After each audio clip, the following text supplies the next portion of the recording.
Yo soy Florencia Bellingeri. Yo soy More Bellingeri. Mi nombre es Elsa Pavón. Soy nieta de Aníbal Héctor Bellingeri, le decían el Bochi. Mi nieta es la primer nieta restituida por Abuela de Plaza de Mayo por genética y por justicia. Y también soy nieta de Héctor Aníbal Bellingeri. Mi nombre es Camilo Cagni. Mi nombre es Matías Facundo Moreno. Soy hijo de Julio César Cagni y Nora Liliana Silvestri. Soy hijo de Carlos Alberto Moreno.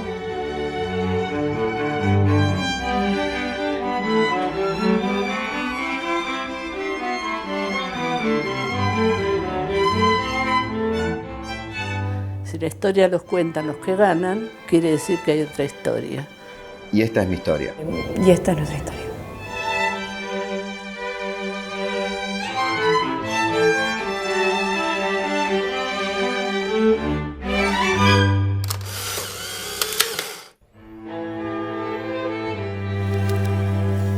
Nuestro abuelo militaba desde muy joven.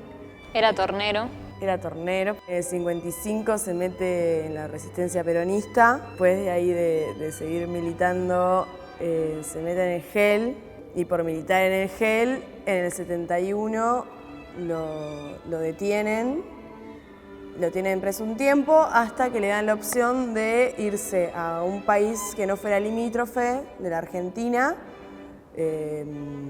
Y ahí se va con todos los presos del GEL, y con todos los presos de Rawson, calculo.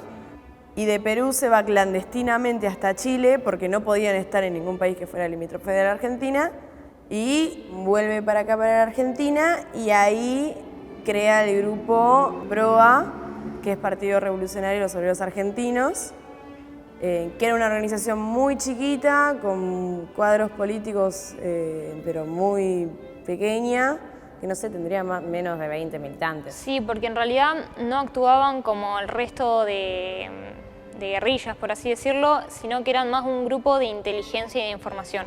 Se dedicaban a hacer logística y a pasar información importante a las distintas organizaciones. O sea, ellos practicaban mucho la actuación, tenían que hacerse pasar todo el tiempo por personas que no eran. Mi hija había desaparecido el 18 de mayo del 78 en el marco del Plan Cóndor en Uruguay. Ella con su esposo y su beba, tenía 23 meses en ese momento. Y bueno, yo estaba buscando a la nena. Busqué todo lo que pude en Uruguay, por supuesto no lo encontré.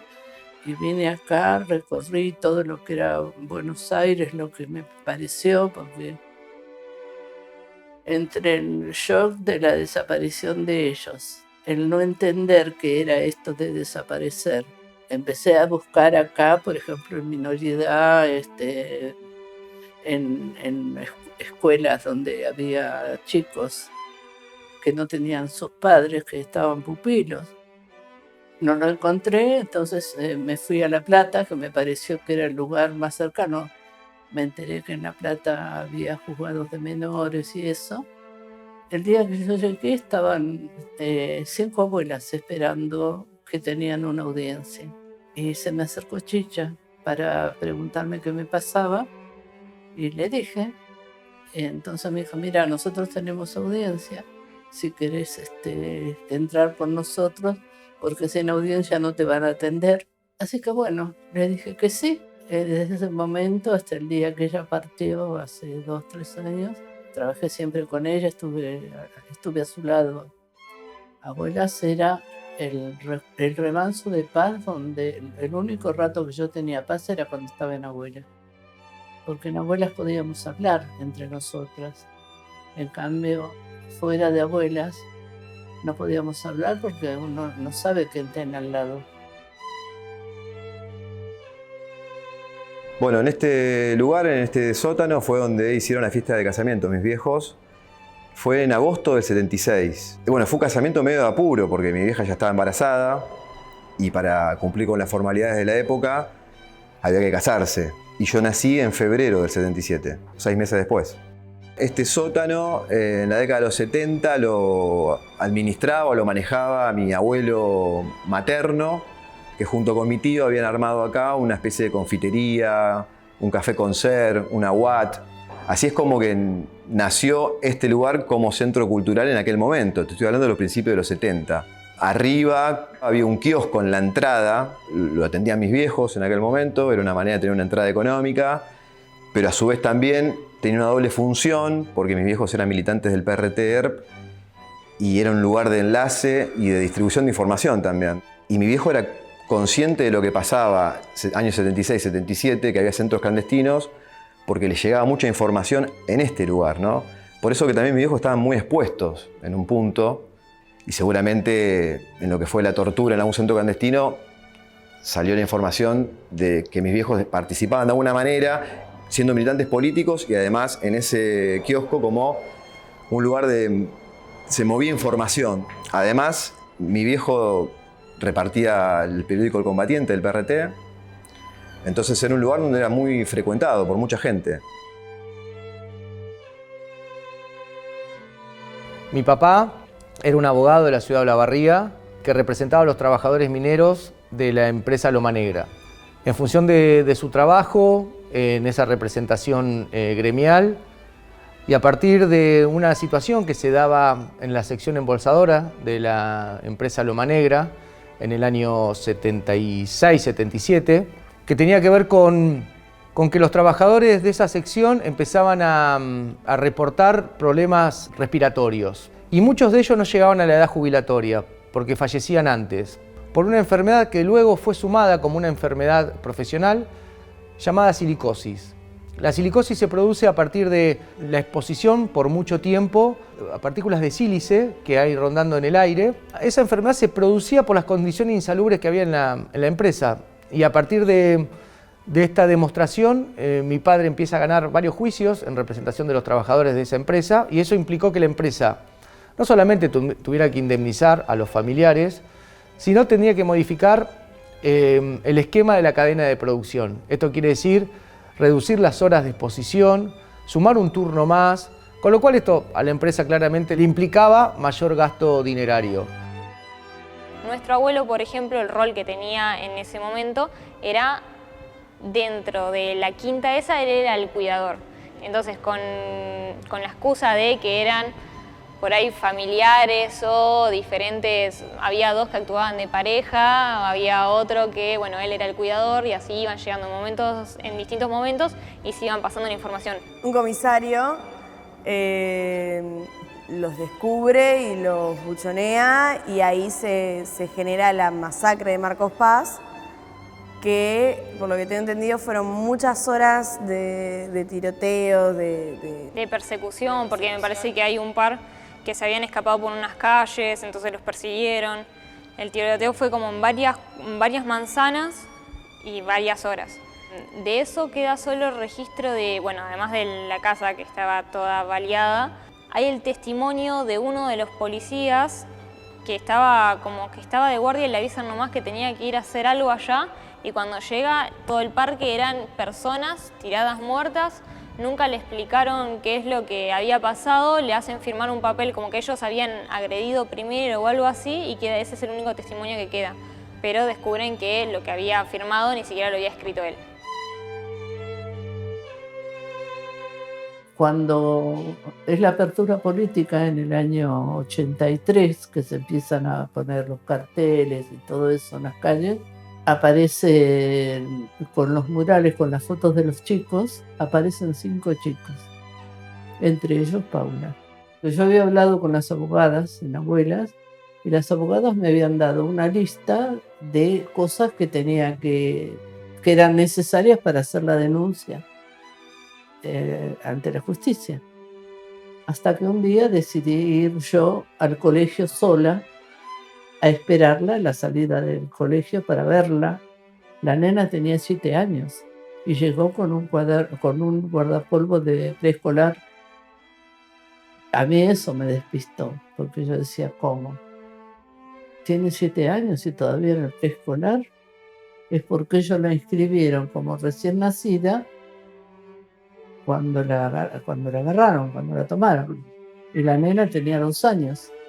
Así que bueno, a partir de ahí empezamos a buscar la manera de hacer la denuncia. Esto ya era octubre del 83. La primera vez que yo me encuentro con ella fue en el juzgado cuando la iban a hacer el cambio de guarda. Y fue una pelea tremenda porque ella decía esto que les dije antes, que yo no era nadie. Yo le decía que yo era la mamá de su mamá. Y le empecé a hablar de la mamá, le empecé a hablar del papá. Le decía cómo le decía ella a sus papás. Y vos le decías Calio a tu papá, porque tu papá se llamaba Claudio y vos no podías pronunciar porque eras muy chiquita.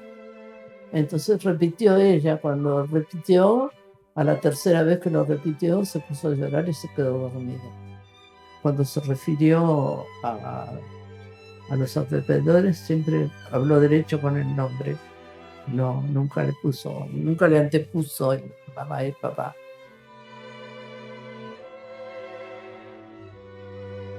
El secuestro fue en la casa de 46, fue en junio, tenía 4 meses. Se supo después por sobrevivientes que salieron de ese centro clandestino que estuvieron en La Cacha, que estaba atrás de la unidad penitenciaria de Olmos, que ahí funcionaba la vieja antena transmisora de Radio Provincia.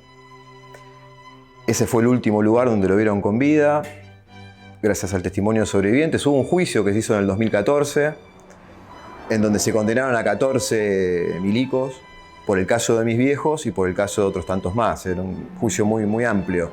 Y las noticias que tuvimos de mis viejos fue porque se acercó una sobreviviente en el año 81, 82. Yo era muy chico, me acuerdo de ese momento. Ella se llama, debe estar viva seguramente, María Elvira Luis, y fue la que vino a la casa de mis abuelos a contar de que los había visto, a mis viejos que estaban en La Cacha, que estaban con vida en ese momento, y eso fue 2 meses después del secuestro, o sea que estuvieron 2 meses en La Cacha con vida, después no se supo más nada.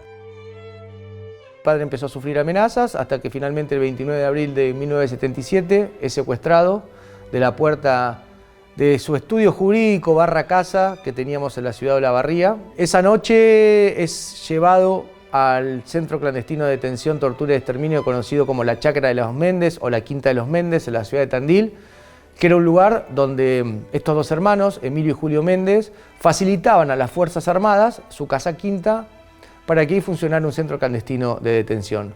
Luego de 3 días de tortura, mi padre logra escapar y es recapturado en las afueras de la ciudad de Tandil. Y bueno, se comprobó que ese mismo día lo matan, lo asesinan con un balazo en el pecho, una bala que se demostró en el juicio que llevamos a cabo en el año 2012, entra de arriba hacia abajo, con lo cual se demostró que fue fusilado, ya estaba en muy malas condiciones físicas.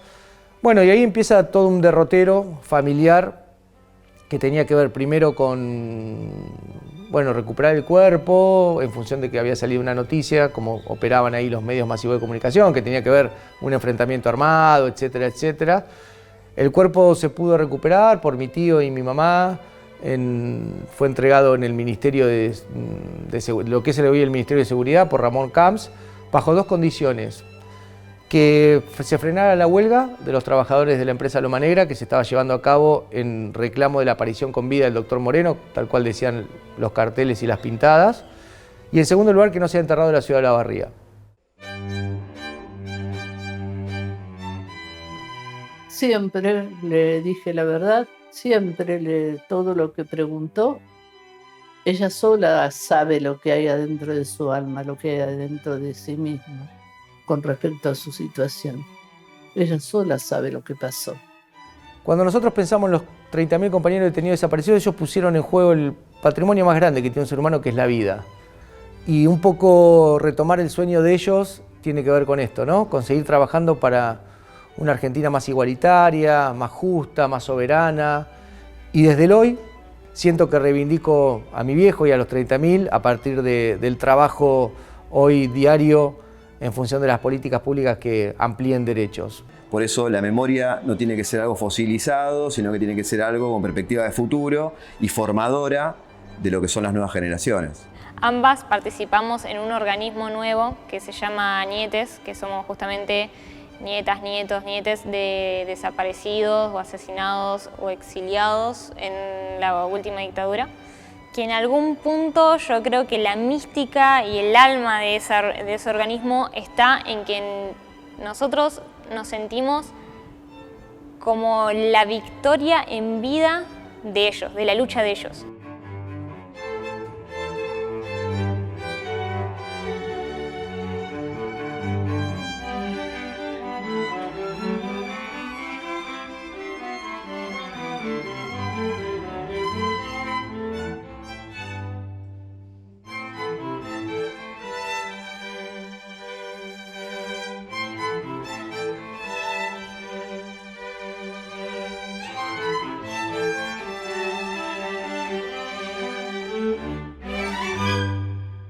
Este proyecto ha sido ganador del Fondo de Fomento Concursable para Medios de Comunicación Audiovisual, un mecanismo de fortalecimiento de la pluralidad de voces y subsidiado por el Ente Nacional de Comunicaciones, bajo la licencia del Creative Commons Atribución Compartir Igualdad 2.5 Argentina.